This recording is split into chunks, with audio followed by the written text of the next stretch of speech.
Hey, team players, and welcome back. Today, we're going to be diving right into a draft. Not too much of a prologue today. We're going to be doing this on the DraftKings, and we like doing the ones that put the maximum on your entries. Kind of gets you a little bit better results. So we're going to be doing the 100K mini camp maximum 20 entries. And Bob, let me know when you're ready to hit enter. Yep, I am ready. So I'm picking enter right now. And I am in. 6 out of 12 entrants are in. But yesterday we went live, Joe. There's a lot of things to think about. There's a lot of things to think about when it comes to DraftKings. And one of the things that I shared with everybody watching was just the idea of trying to position yourself into maximizing those bonus potential points. Because in DraftKings, as we know, there are 3 points bonuses for 100-yard performers and 3-point bonuses for quarterbacks that throw for over 300 yards.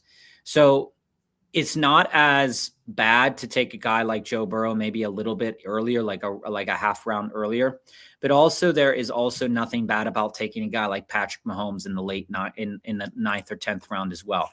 I'm pushing down in DraftKings a couple of those rushing quarterbacks that aren't able to hit that 100-yard metric in the rushing game, and are not also able to hit that 300-yard passing metric in the passing game. Sounds like you're talking about Jalen Hurts in particular. Yeah, I'm not pushing them down so far, but if the value is right, I will be selecting them. I'm also positioning myself in DraftKings at the very minimum to get myself into a good tight end. I really want to get a tight end. Now, granted, the special tight ends are those guys that are going to get you over 100 yards potentially in a game. But what I'm looking for is tight ends that get targets and tight ends that get targets in the red zone.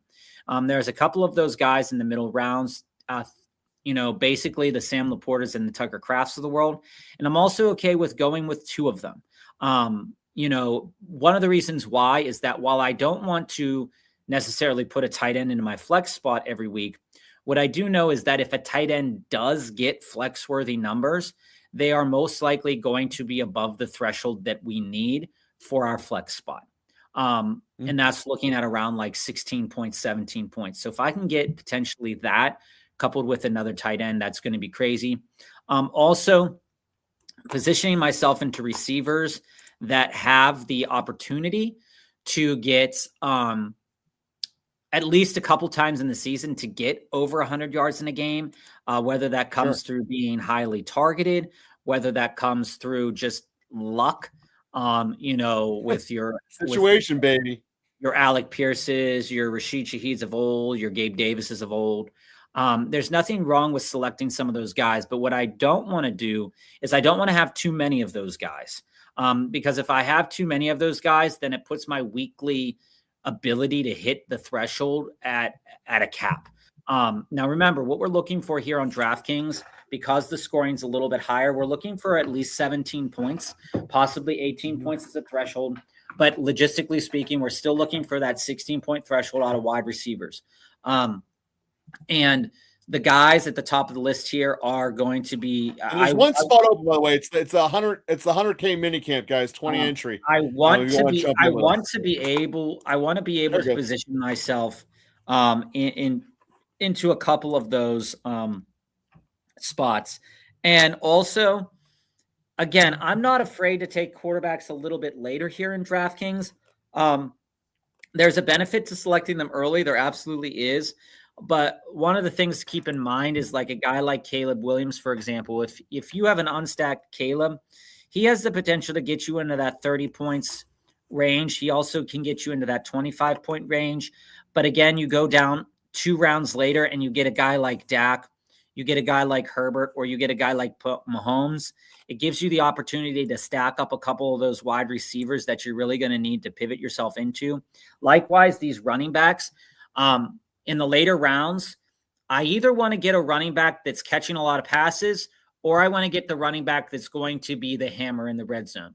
Typically speaking, in these later rounds, if you're trying to look for both of those things in a player, there's a good chance that they're already gone.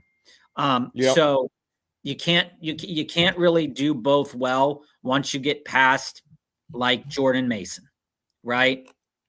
Even then, you have a bunch of guys there. You want to balance that out. So if you're taking a James Conner, maybe you also want to take a Tyrone Tracy, because James Conner is not getting you that 100 yards anymore. So he's going to have to be the hammer in the red zone for a team.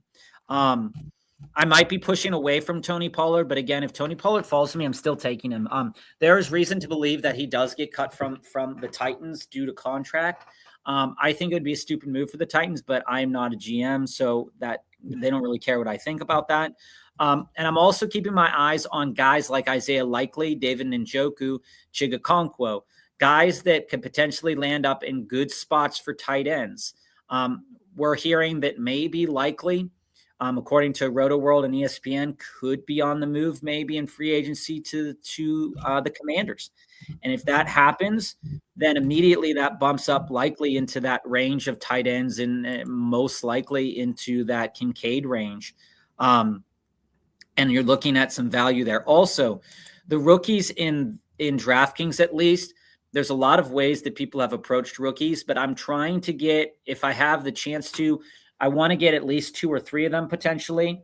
The situations could be very varying for those teams. So keep that in mind as you draft. And what we've been seeing a lot of so far, just so everybody knows, right?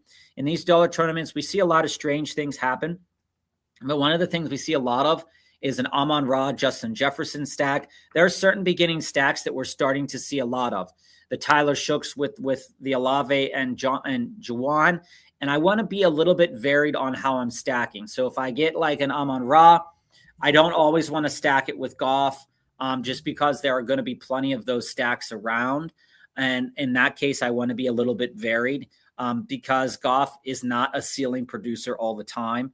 But if he ends up being second quarterback, that's fine. So a lot of things to start thinking about now, in terms of stacking and what common stacks we're going to see, and how we build that stack a little bit differently and how we pivot away from that. So Bob, as you're making your pick here, I want to call it an Njigba here real quick. I think that there's a very, very real chance that we saw the career high of Njigba. And here's my entire argument for it, is that Sam Darnold also had his career high. And I thoroughly believe that if they lose Walker, and even maybe if they don't, that the tape out on Darnold being the Super Bowl champion and not a super elite quarterback will bring him back to earth in a real way. If you remember, Njigba had an insane amount of target share throughout the season. And I just don't see that being sustainable, both from a Seattle team building perspective and from a coverage spot. So I have props out to him for going all out this year. I just think that he's much more likely to be in the, I shouldn't have wasted a first round pick on him camp than it is with, wow, that was the I disagree. I disagree with that. And the reason I disagree with that, primarily speaking, is because he has the talent. He has the talent to continue to be successful. The one thing to keep in mind about a guy like Jackson Smith-Njigba, or anybody that's attached to a really stellar defense, is that there are going to be games here and there, not all the time, but there are going to be games here and there where that wide receiver might not hit a threshold game, primarily because he doesn't have the opportunity to hit the threshold game, right? So I am keeping that in mind as I build my teams here, and really being cognizant of that fact within the build. Because, ideally what you're wanting to do is looking at that player profile and saying, how often is this player going to be having the chance to be in a scoring position? Now, everything that I just said about wide receivers is absolutely true, guys, but you're going to see me take 2 running backs here. And typically in these DraftKings drafts, I don't do that, because I do like the value. I was hoping to get Justin Jefferson on the comeback. Taking 2, a past McDaniel running back and a current McDaniel running back. One of the things to think about with these two players specifically is that both Achane and Hampton in their respective offenses are kind of, in a way, the alpha and potentially omega of their team. The reason I say that is that both of these running backs can run the ball explosively, and both of these running backs can catch the ball. And I think that when you look at that, that's very unicorn-like. Like a guy like Jonathan Taylor, he always has the chance to get those 3 touchdown games. And I think that that's something to consider when you're looking at Jonathan Taylor. But I'm really going to have to pump the wide receivers in the next couple of rounds, unless a Bucky falls to me, which I will never not take a Bucky. What's up, WFN? But the reason behind these two picks primarily is, one, I see this stack being, from the drafts that I've done in DraftKings specifically, a little less common. But still common enough. But the idea here is that ideally I want to get I want to get at least one running back that has that potential to get that 20-point threshold or higher. When you look at all of the running backs in the second round here, there's reason to believe that Derrick Henry and Omarion are probably your best bets at the beginning of the season to do that, followed by Chase Brown. Jeremiah Love's probably going to take a little bit to get used to, which there's no problem in that at all. And Saquon, the jury's still out on Saquon. I'm still clicking Saquon when I need to click Saquon. But you love clicking Saquon. Because the offensive line is going through a flux, because the offensive coordinator changes are there, he's a harder click than everybody else in the second round for me, logistically speaking, outside of like a Nico Collins, to be honest with you. But also in these drafts to be aware of how the board is falling. Sometimes more running backs. I'm not liking how this board is falling. Sometimes people take weird picks. I was in a draft yesterday where, some bozos are taking Josh Allen in the first round, Mike Evans in the second round, and you just shit falls to you, right? Yeah. And sometimes it doesn't. So to be aware of the different makeups for different teams and being cognizant of that factor as well, I think is really, really important. And what I've come across so far is a lot of in DraftKings is overstacking. Yes, that's a big thing on DraftKings. We have seen some offenses be very successful, but there is data out there. There is data out there to point us in the direction that overstacking in DraftKings specifically is not going to give you as much of a benefit, because the rarity that 2 wide receivers that are highly drafted that are going to overperform every game is going to be a little bit kind of hard to manage for certain teams. And that's not to say that a team can't do that with your Devontae Adams and your Puka Nakuas, right? Or your T. Higginses and your Jamar Chases. But I also don't want to invest too high assets all the time in that stack. I think it's okay to add in like a tight end, right? When I'm going after quarterbacks, like I've told you guys before, like if I'm going after Jared Goff, I absolutely want Sam Laporta, right? So that's kind of where my viewpoints of that are at the moment in time. This guy in the 12 hole is just taking his dudes. Screw ADP. He wouldn't get Waddle on the way back, I'll tell you that. Oh, he definitely wouldn't have. And he wouldn't get J-Mo. I mean, those guys aren't going to make it there. So they're taking their dudes. I don't disagree. I'd rather have I'll let you go here first, Bob. But don't get me wrong, I love J-Mo and I love Waddle. But I would way rather have Garrett Wilson or Ladd.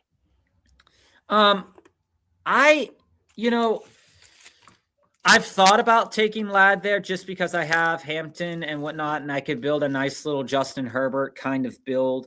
But I've seen it done, and I've seen it done better than the team that I have now. So I don't want to build it. It's not saying that you can't, but I have seen Ladd fall precipitously in drafts, and I've seen Garrett Wilson fall as well.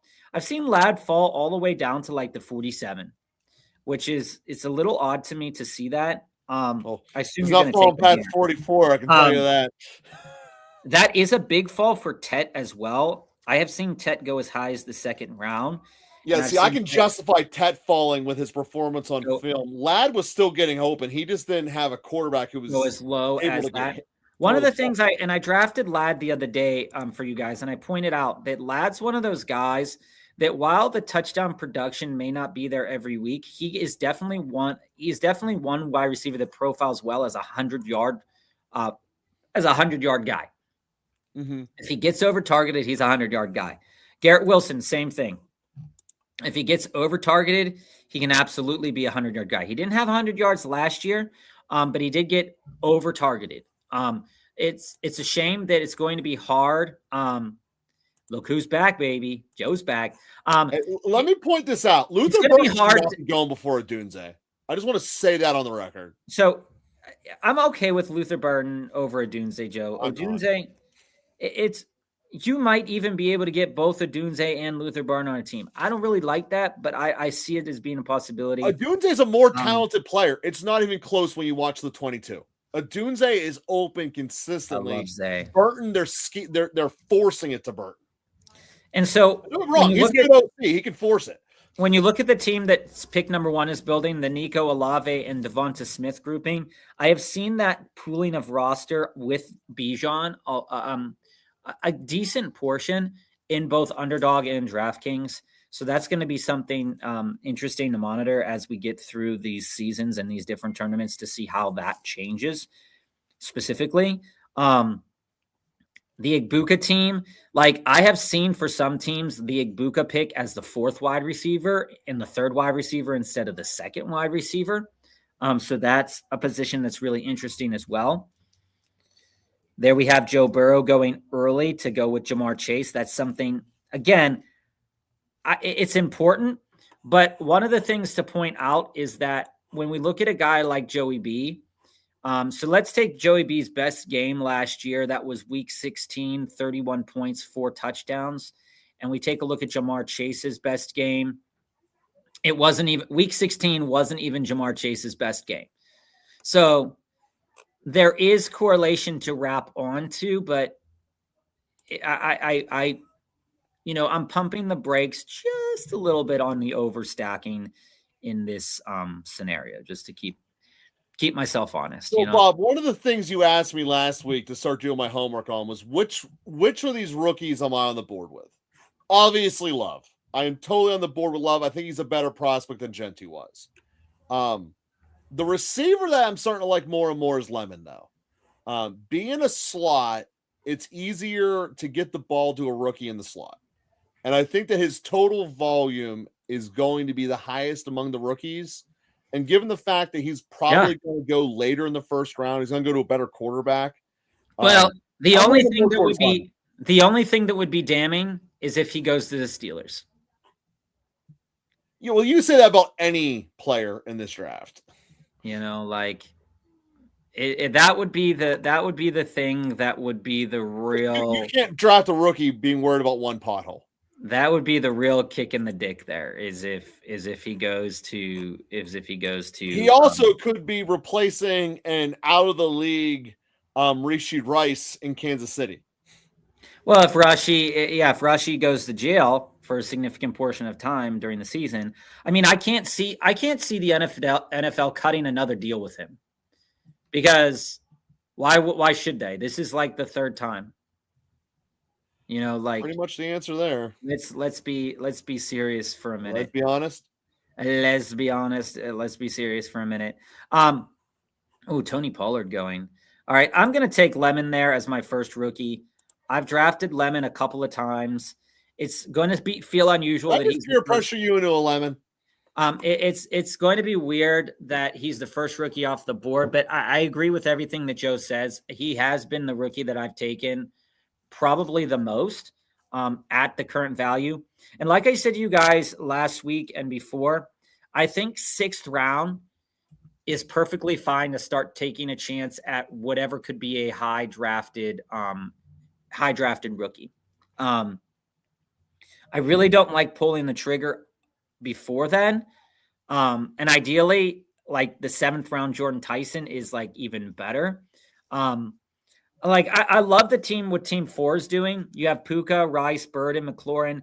These are guys that are, with maybe the exception of Burton going into this year, that are the alphas on their team.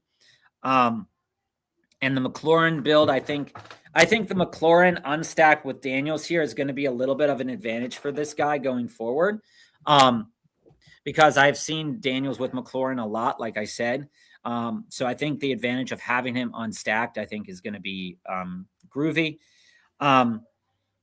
The Pollard being in a 6th round is probably not a good grab for that guy. Just based off what we know. Quarterback run. We know that Jalen Hurts typically goes off in the 7th round. Dude, I'm not feeling Hurts anymore. Titans, Giants, and Saints are teams that are going to get a wide receiver. The problem is do they go after a wide receiver in free agency and decide to take a lower quality rookie to work with? Or do they spend big and ignore the rookies because they have other holes in their offense and defense? I would tend to agree I would tend to go and position myself into spend a little bit outside of the Saints. If you're Tennessee, spend a little bit, go get a free agent wide receiver like Dobbs, go get a free agent wide receiver like Wandale, go and get a free agent wide receiver like Rashid Shaheed, potentially, that could spread the ball down the field, and then work with that, right? I'm not going lights out down the road and saying that I need to spend a high-end pick on these wide receivers. There's going to be wide receivers even in the 2nd, 3rd round, right? That are going to be valuable. So I think that that's something to keep in mind moving forward when we talk about some of these players and teams, etc. Is that a lot of outlets are saying, all these wide receivers are going to go to these wide receiver needy teams. Buffalo's going to take a wide receiver. Buffalo could trade up. The Saints could take Jeremiah Love. Maybe they want to trade back into the Here's first. the elephant in the room that fantasy community doesn't want to hear. Linemen will be drafted quite aggressively in this draft. Not every big name receiver need team is actually going to be filled by a receiver. A lot of linemen are going in this thing. Well, and I don't disagree with that for any stretch of the imagination. I think that that's probably a smart decision to make. Losing out on my tight end there, that is what it is. Sucks, but it is what it is. Now, if I would have taken Ladd, Herbert would have lined up pretty good here, but I'm going Patrick Mahomes. Double dipping, take the 2 quarterbacks early amidst the quarterback run means I don't have to worry about it. And as I said to you guys on Monday, though, and I was talking with Darkside about this, taking a quarterback at the top end also is beneficial. I'm not saying that I don't want to take the Josh Allens or the Lamars or the Joe Burrows, but I'm saying if you do take those quarterbacks on the top end, then you are filling your roster in this middle round with a bunch of those maybe can hit kind of pieces that might be beneficial in the long run. But if you're taking the Lamar and the Joe Burrows, and then you're still taking a quarterback in the 7th, 8th, 9th round, 10th round, you're really killing yourself. Yeah, you're wasting that pick. Now, Patrick Mahomes, like I said, typically goes anywhere from the 8th round to the early 9th round. I bought him up around early because I wasn't going to get him on the comeback, seeing that some teams still have 0 quarterbacks, some have 1 quarterback. Including this guy. What I'm not going to do is I'm not going to take Patrick Mahomes with Tyreek Hill. I have seen that so much right now, and it is not – the writing isn't yet on the wall that Tyreek Hill is going to go to Kansas City, okay? He might want to, but the cap is still the cap. They're over the cap. Tyreek also likes money. And there's also how many headaches can that PR department have to put away? It is better if they move off of him and probably draft a rookie, or they develop Jalen Royals, or they go out and they get an Alec Pierce or Rashid Shaheed that can do what Tyreek Hill did 4 or 5 years ago and do it now for cheaper. So that's kind of the answer. kind of the viewpoint in there. Joe, it's really weird you're taking Ladd and QJ and not Herbie. Well, I was actually hoping by taking QJ, knowing that there was that everyone else had taken one, that no one would take him. Given how Again, much I'm not like I think I think it's a smart thing to do because it was a try. It didn't work, but I'm okay with I'm okay with Chargers. I agree. I agree with you, but why I'm okay with it is that, QJ is a touchdown getter. Ladd is going to get a lot of receptions. There's a chance that both of those guys pop off in a game and Herbert still doesn't hit the threshold. It's a possibility. When we talk about hitting the thresholds, the all or nothing types really do stand out here. And since I'm at a spot where I'm going to be picking up my fifth receiver as it is, I think there's possibly the best all or nothing receiver on the board, which is Worthy. And when Worthy goes off. But he hasn't. In recent memory, he hasn't. So he hasn't, but most of that was Mahomes. And I really believe that this Kansas City offense is going to be different. It's going to be insane. Sure. I mean, sure, so. That's a possibility. That sure is a possibility. Just getting Matt Nagy out of your organization is the definition of addition by subtraction. Where is Nagy at now? Unemployed. Unless he's a quarterback coach. No, he has a job. Let me look. I'll look it up after my pick here. Well, that is unfortunate news that he has a job. Nagy is the current offensive coordinator of the New York Football Giants. I am so glad I have no Giants. Wow. Wow. Wow. Whoa. I mean, it is what it is at that point in time, right? Wow. All right. We're going to take another. Not hard enough right now. We're going to take our second rookie here in Jadarian Price. Now, you guys know I don't like overtaking rookies, and I'm going to max out at probably about 3. So this is my second one. It's my third running back. Typically, I would rather have a couple of running backs in tow.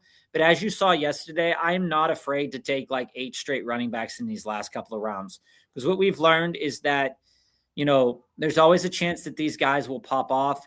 As long as I have 2 guys that can possibly hit me those threshold games every week, that I'm not really scared of taking these chances, I'm probably going to take more chances like this.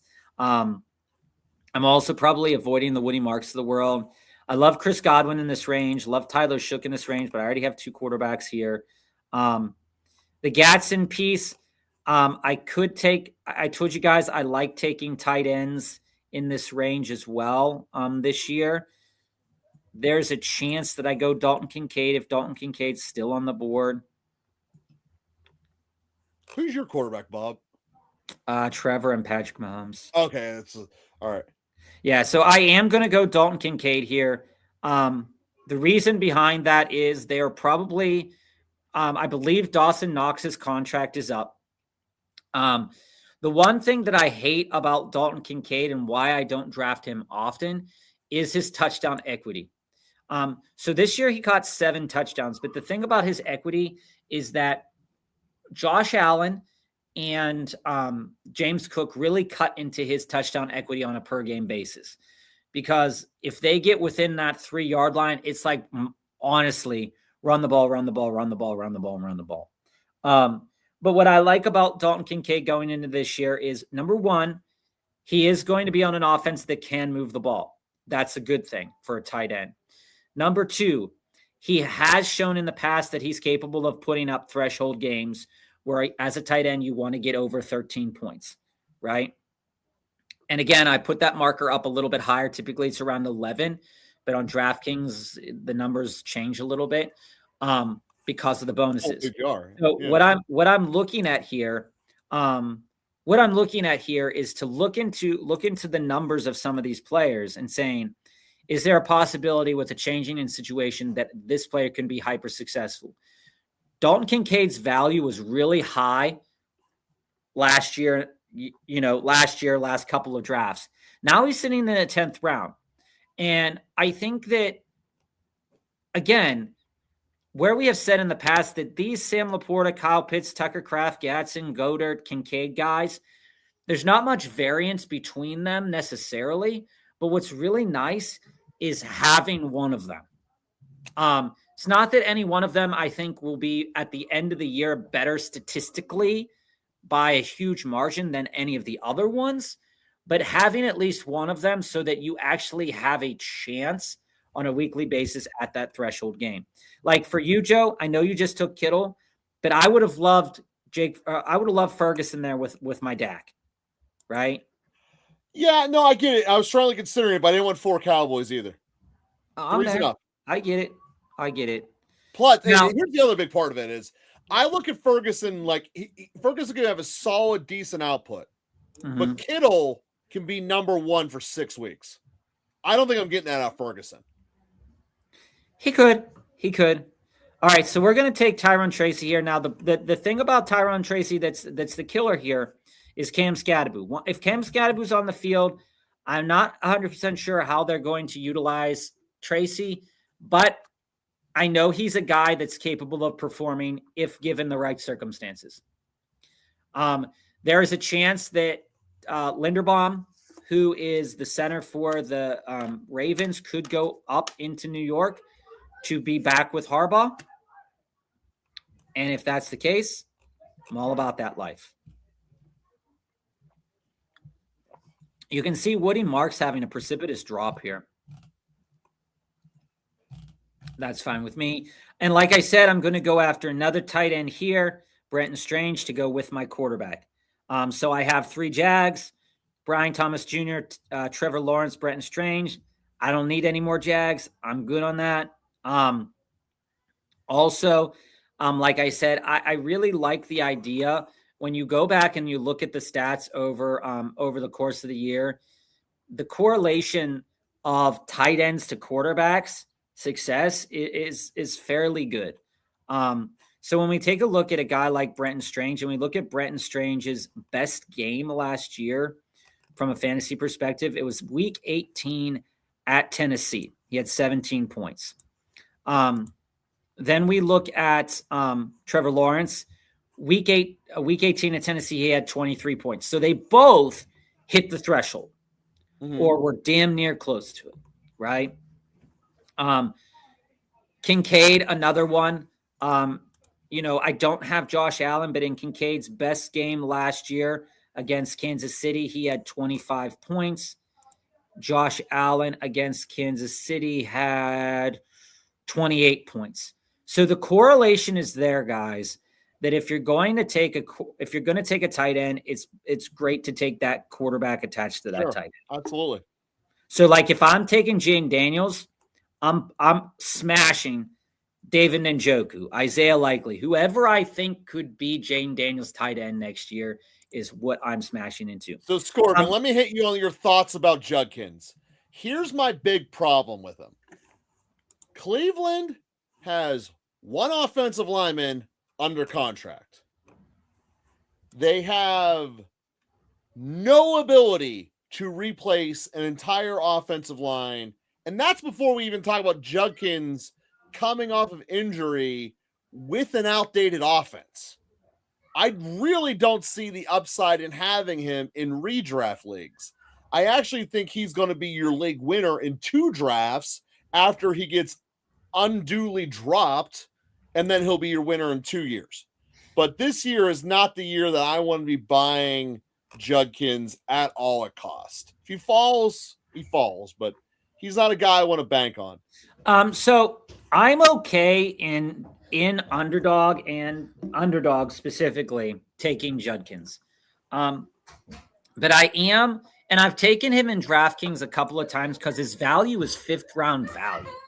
I mean, like there 7th round value. There is a point to say though that there's a chance that he's not going to return that value, because in order to do that for Judkins, he's going to need to score touchdowns. And he gets the volume enough, the opportunities are there.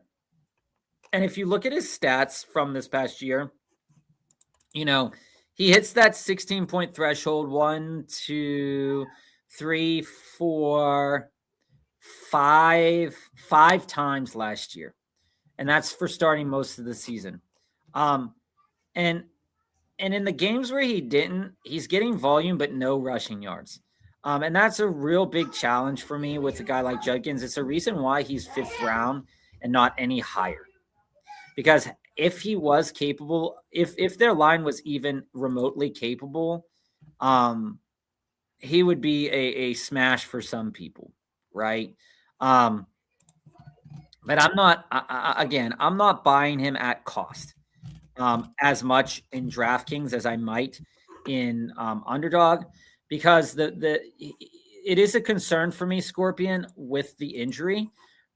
But when we look at the injury, he's going to be a little bit more removed from that. But like Joe said, the challenge is basically how healthy is that line going to be? What's the quarterback going to look like? But the one thing that you got to like, though, is the coach. Monken loves running the ball.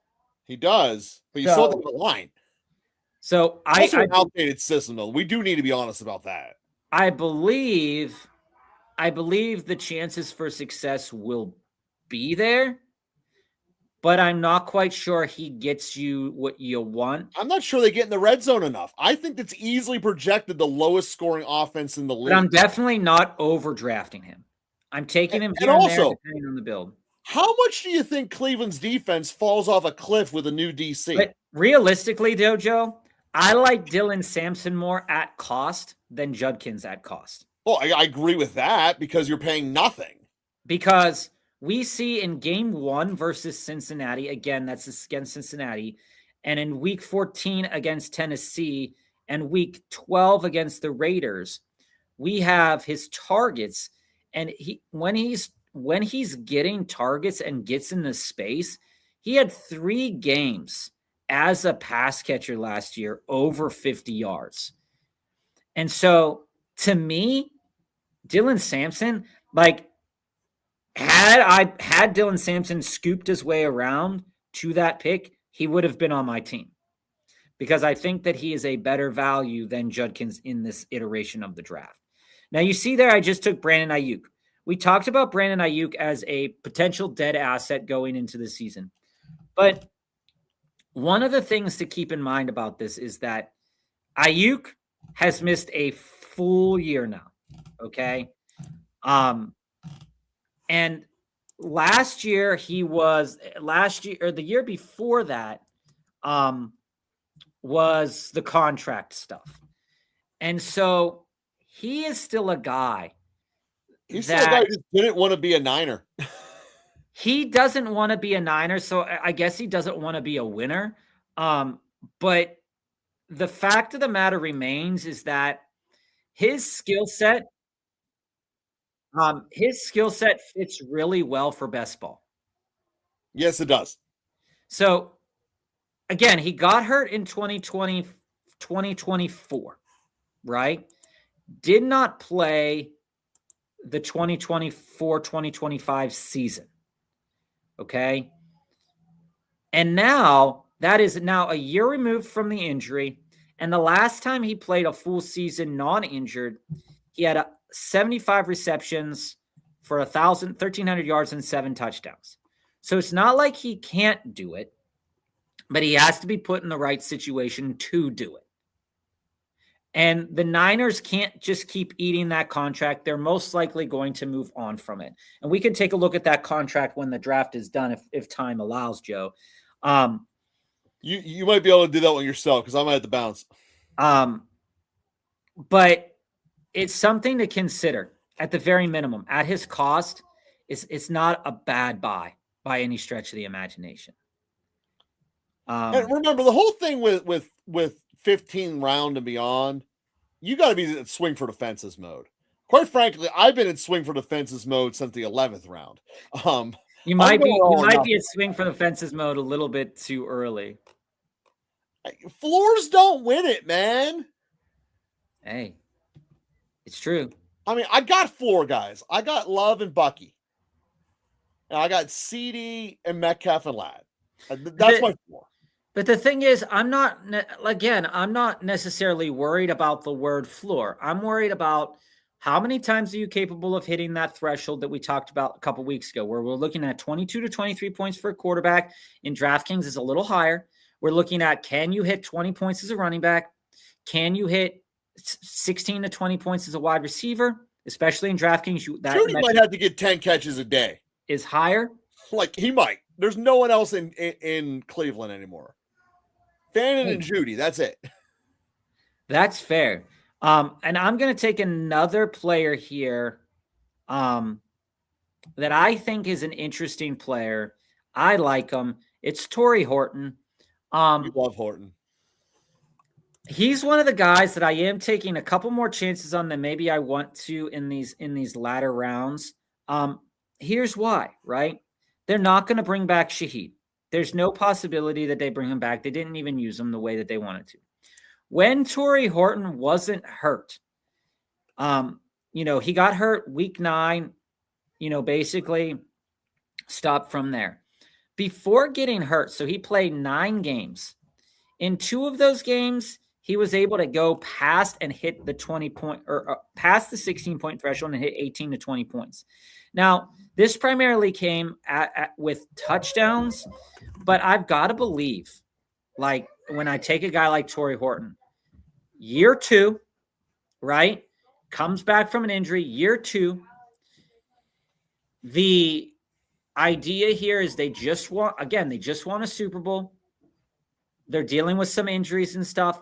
How do they get him into the offense more and more? Because he can be their future. I'm willing to take a chance on that. Just like I'm willing to take a chance on Surratt as a rookie, just like I'm willing to take a chance on Trey Tucker, just like I'm willing to take a chance on Isaac Tesla. You know what I'm saying?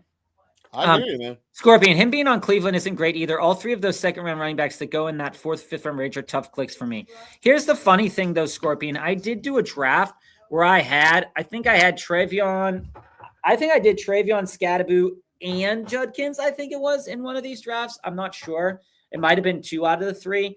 I think the thing is, when I click Henderson, I think I just automatically then go to Judkins when I have the chance at both of them. And in my mind, I'm kind of playing the odds and saying, okay, like, Travion Henderson can hit my flex. Judkins could hit my flex, and I'm hoping for a ceiling game.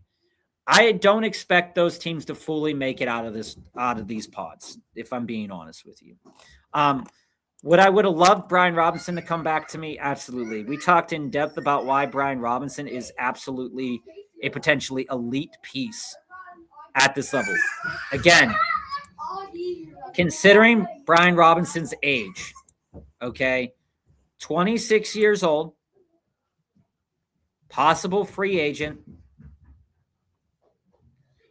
could potentially land in a smash spot if given the opportunity to. I mean, he's never profiled as a 1,000-yard type of guy, right? But one of the things to keep in mind about Brian Robinson Jr. is that his first year in the NFL, he basically was shot, right? Came in, looking at his career, the numbers aren't like fantastic, but again, like, he's been relegated to committee work a couple of the last couple of years. And, if we're being honest, like, he has the chance to really show up and do something for a team this upcoming year. So will that happen? I hope so. I hope so for him. All right, we're going to take my last quarterback probably here, depending on who they have.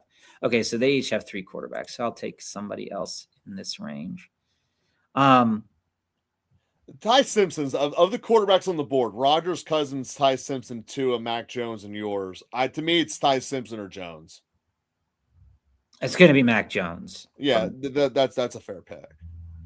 All right, we're gonna draft Brashard Smith here. We know that rookies in a Kansas City system don't always pan out. There's a chance that he might do nothing this upcoming year. Very real chance.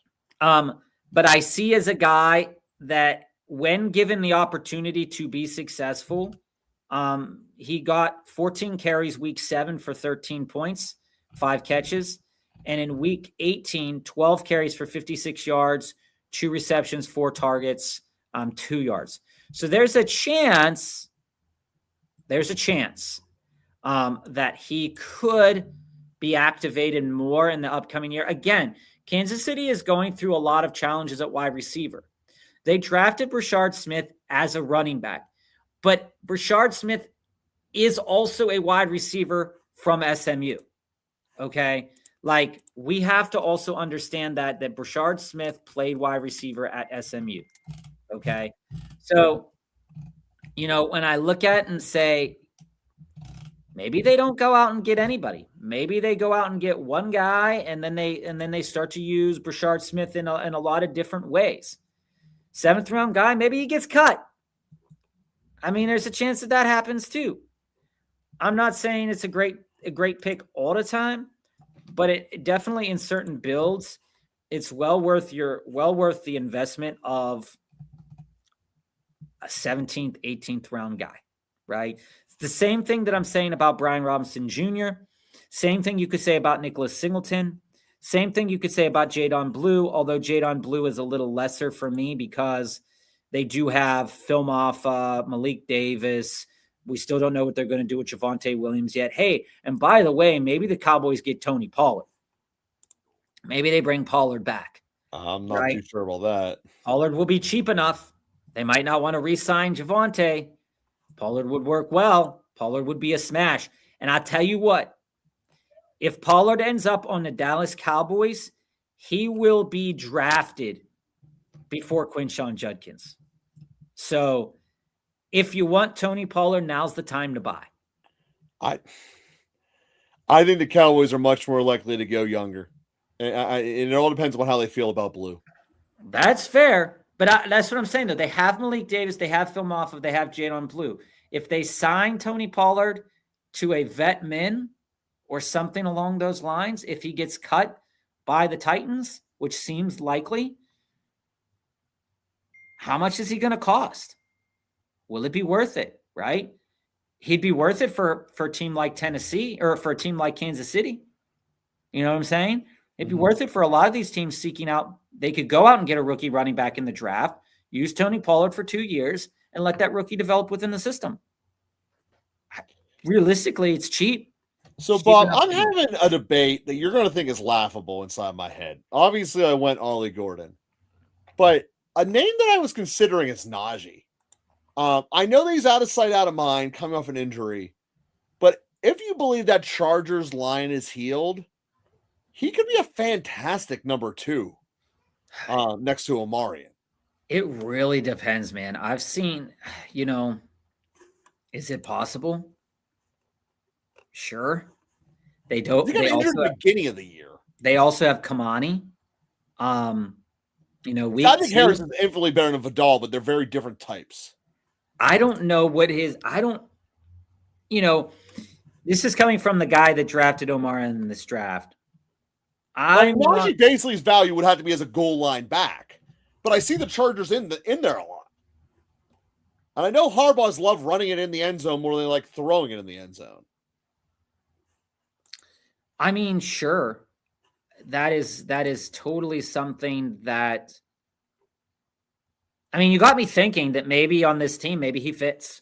I'm going to take my wide receiver here first. But I'm also 100% sure that Ollie Gordon is incredibly underrated in the 19th round.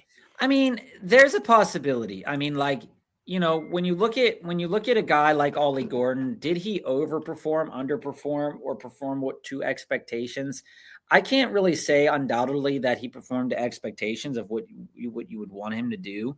But as a next up scenario, is he the next one up that you want? Maybe, sure. Right. Sure. Why not? Think about it. Again, he's cheap enough. He's cheap enough that at this point in time, there's a chance that, yeah, sure, that could happen. The thing is, Najee is an unrestricted free agent, Joe, so I doubt the Chargers sign him back. Well, that's true. Well, regardless of where he goes, he's going to be. No, he's not unrestricted. He's signed a 2-year deal. He's just probably going to get cut. The the probability is that wherever he goes, it's going to be a goal line thumper. Yeah, and like I said, like if you're gonna do it, do it right. Like if you're gonna take a goal line thumper, just take him. And he's one of the best at it. But just know, like that goal line thumper, in order to hit that threshold, is going to have to get 2 touchdowns and 40 yards, right? Yeah. To get possible replacement level points. And is Najee the guy that's going to do that? I don't fully know. You know, I took Jordan James there. Jordan James didn't see a lot of work this past year at all. But the idea here is that I do believe that Brian Robinson is going to move on. I also believe that Isaac Guerrero is not good enough to continue keeping his job in the NFL at the level with the health that he has. And Jordan James is potentially the next one up in an offense that probably would suit him very well if given the opportunity. So there's a lot of those player kind of capital decisions in that. So Scorpion, how I feel about this, you know, we have about 20 more minutes, so we're gonna be out by 5 o'clock here today, guys. But we're gonna talk me for a little bit less because unfortunately I'm gonna do a recording on someone else's show, so I got to bounce a little bit earlier. We're gonna talk about the draft that we just did, but I want to answer some. I like this team I made, Bob. I like it. Keep the draft board up, Joe. So liking Wright over Gordon, I think is fair.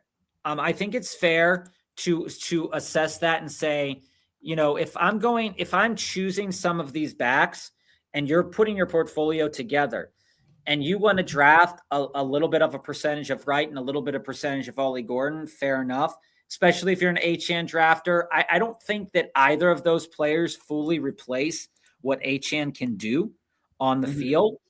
So I don't think that they have a very high expectation for me to hit those big games.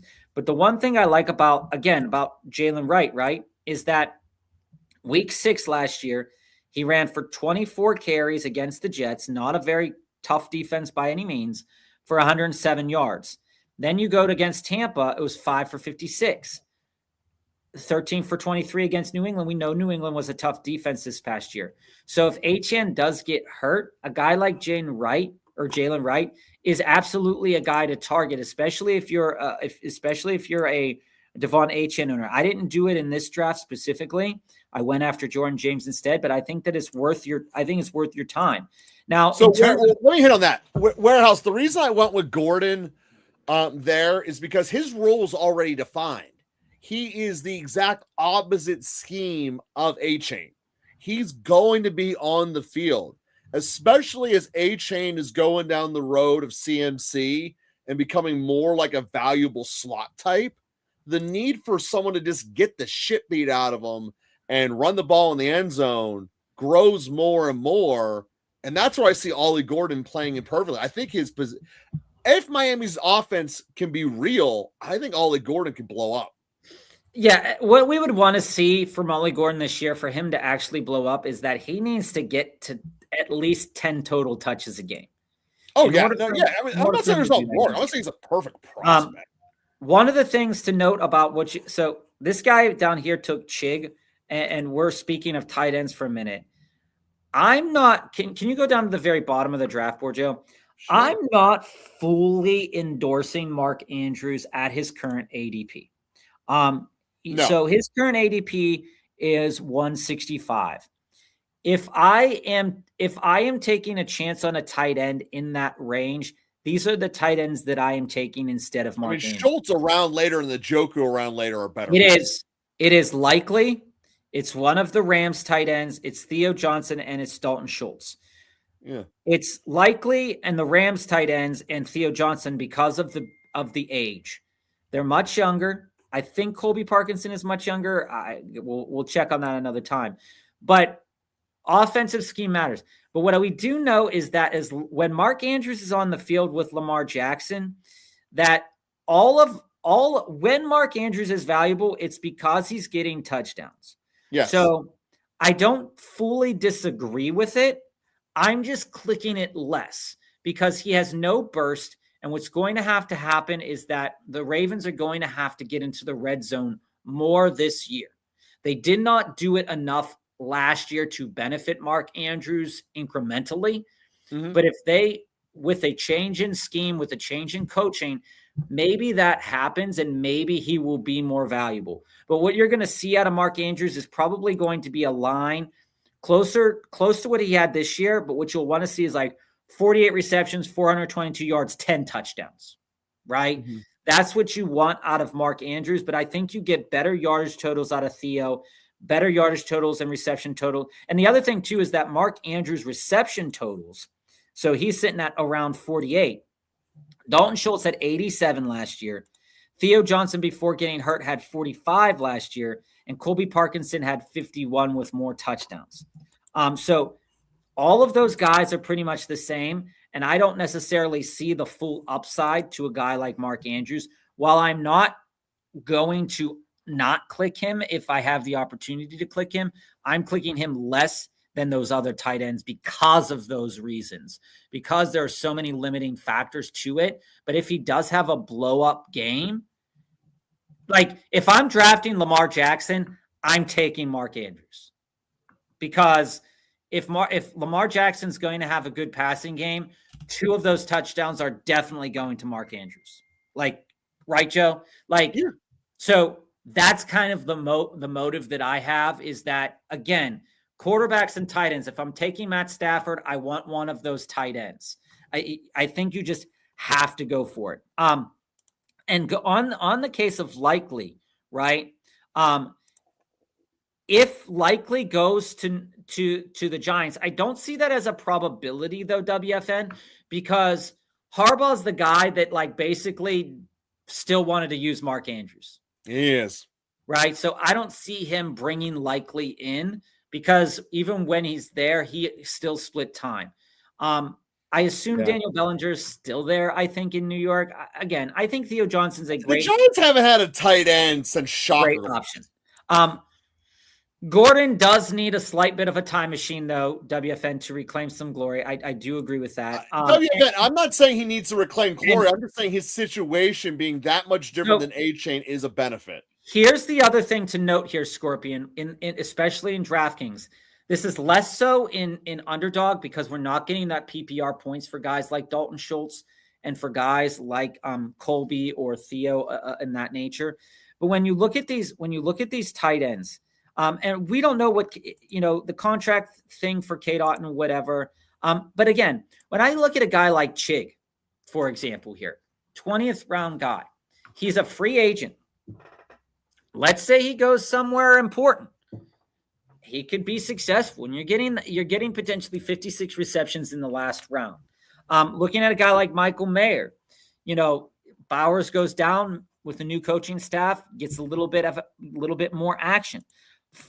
Ferguson in the 11th round, okay, played most of the year, had a couple of injuries here and there. Not a great pick like all the time, but you look at the front half of that season: week 2, week 3, week 4, week 5, week 6, week 7, week 11, and week 12, plus week 14. He meets or is very close to hitting the threshold for tight ends that you want. And you can get him in the 11th round. These guys that I'm talking about, the Schultzes, the Laportas, the Fergusons, the Brenton Stranges, the Njokus, the Likeleys, are the reason why you don't necessarily need to push Colston Loveland or Harold Fannin, okay, or Tyler Warren. But they are also the reason why I am okay with taking Trey McBride and Brock Bowers in the 2nd round and getting one of those guys in the 11th round, because guess what you just did?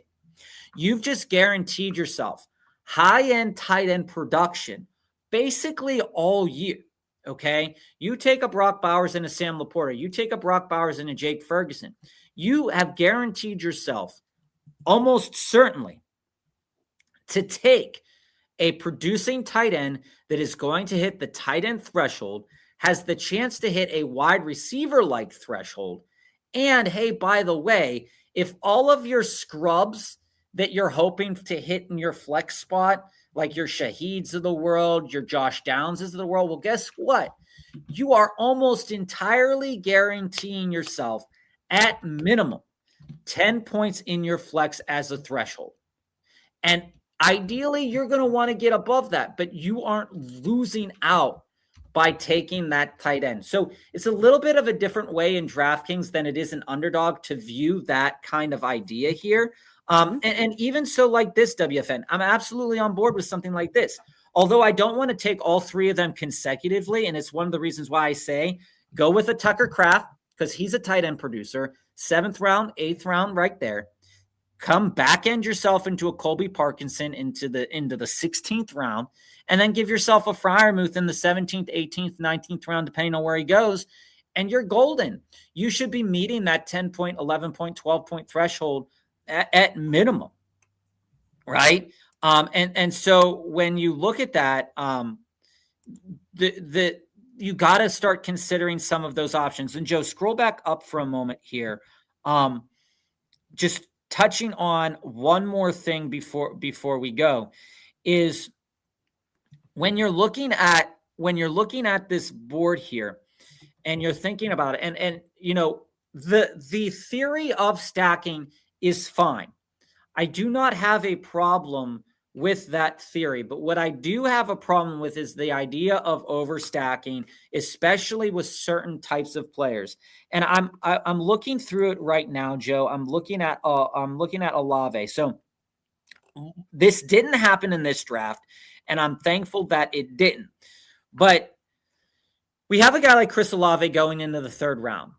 And we have a guy like Tyler Shook going down here in the 10th, 11th round. Typically speaking, what we have seen is that Tyler Shook is often paired up with Chris Olave, right? Or we have Jalen Hurts paired up with Devonta Smith, or we have Jackson Dart paired up with Malik Neighbors. While I'm not 1,000% against that theory in and of itself, what we do know, though, is that these mega producing wide receivers, like a Malik Neighbors. So let's take Malik Neighbors, his best game last year. He only played in 4 of them. Week 2 against Dallas, 40 points. 9 receptions, 2 touchdowns, 167 yards, okay? We come down here to, I believe, let's see. Jackson Dart did not play in that game. That was a different we'll take that example. We'll take that out. Let's go with Dak, right, Joe? Week 4, Green Bay, 33 points. That was one of his best games. Week 4, Green Bay, 33 points. We take a look. CeeDee Lamb did not play that week. So then we go and we take a look at George Pickens, and we see week 4, George Pickens had 36 points. So there is correlation to a degree there, right?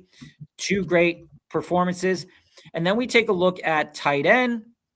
We come down here to Jake Ferguson, and we see in week 4, Jake Ferguson had 17 points.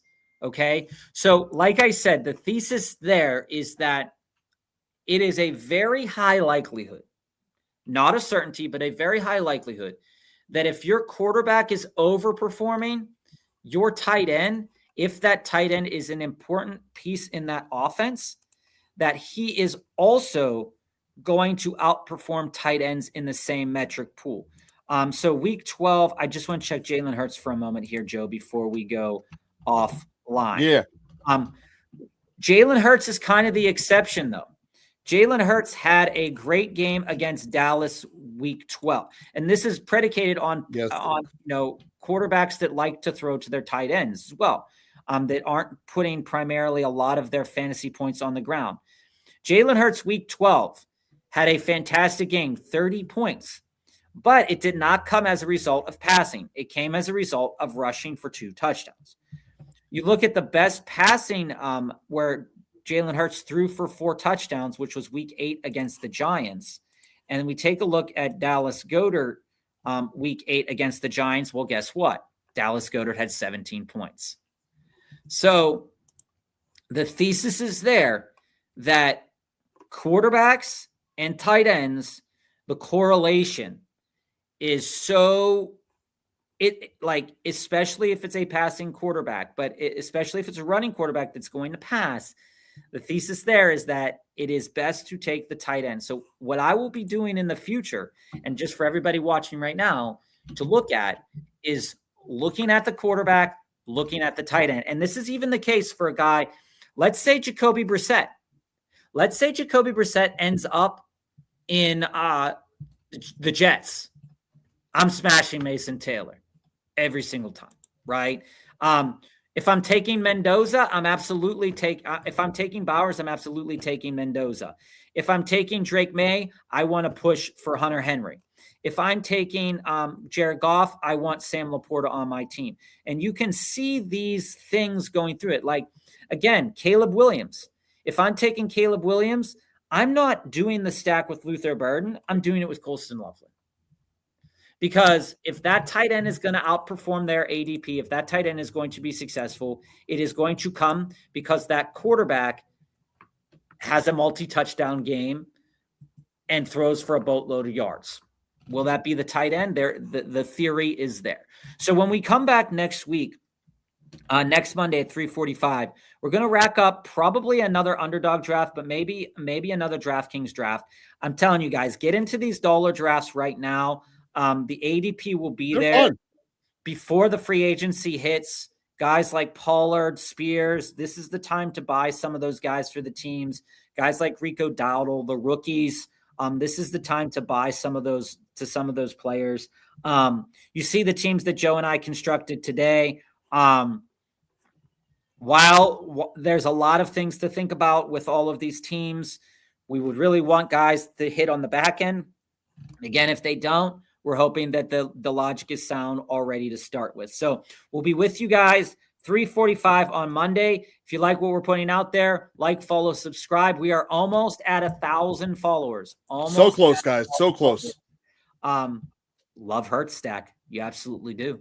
This is the chance. This is the chance to do it. All right, guys, we're almost at 1,000 followers. Like, follow, subscribe if you like what we're getting to you.